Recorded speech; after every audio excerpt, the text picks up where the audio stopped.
to another episode of the Jarring Science Club. Today's host is Nita. Hi guys. Today we're making the blood cell model. Let's get to it. I'm going to need black beads. These are platelets. Get big buttons. This represents white blood cells. Something small and red. These represent red blood cells. A jar, corn syrup. This represents plasma. Put your red object in the jar. Red blood cells make up 44% of your blood.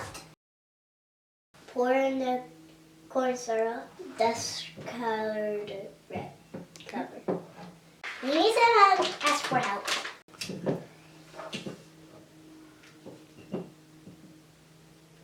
Corn syrup is plasma.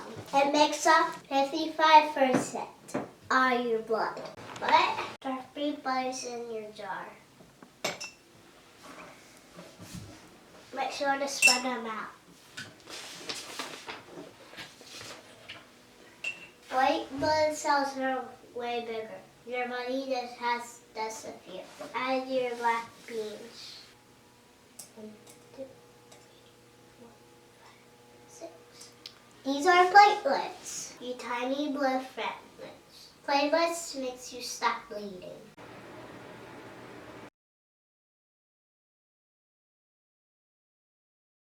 That's our blood cell model. Bye.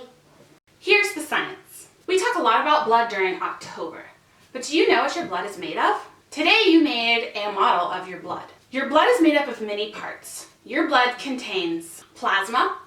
This makes up 55% of your blood. Plasma is a thick liquid that transports waste and food throughout the body. Next you have red blood cells.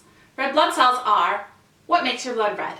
This is 44% of your blood. Red blood cells carry oxygen and carbon dioxide throughout the body. Without your red blood cells, your body would not be able to get the oxygen it needs to survive. Third, you have your white blood cells.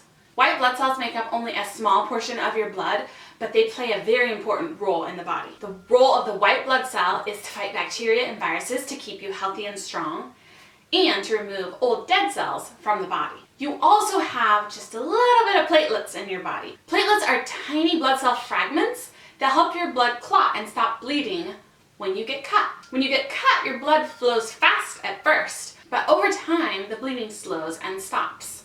It is the platelets that control the flow of blood and prevent your body from bleeding. And that's a little bit of the science behind what your blood's all about. See you next time.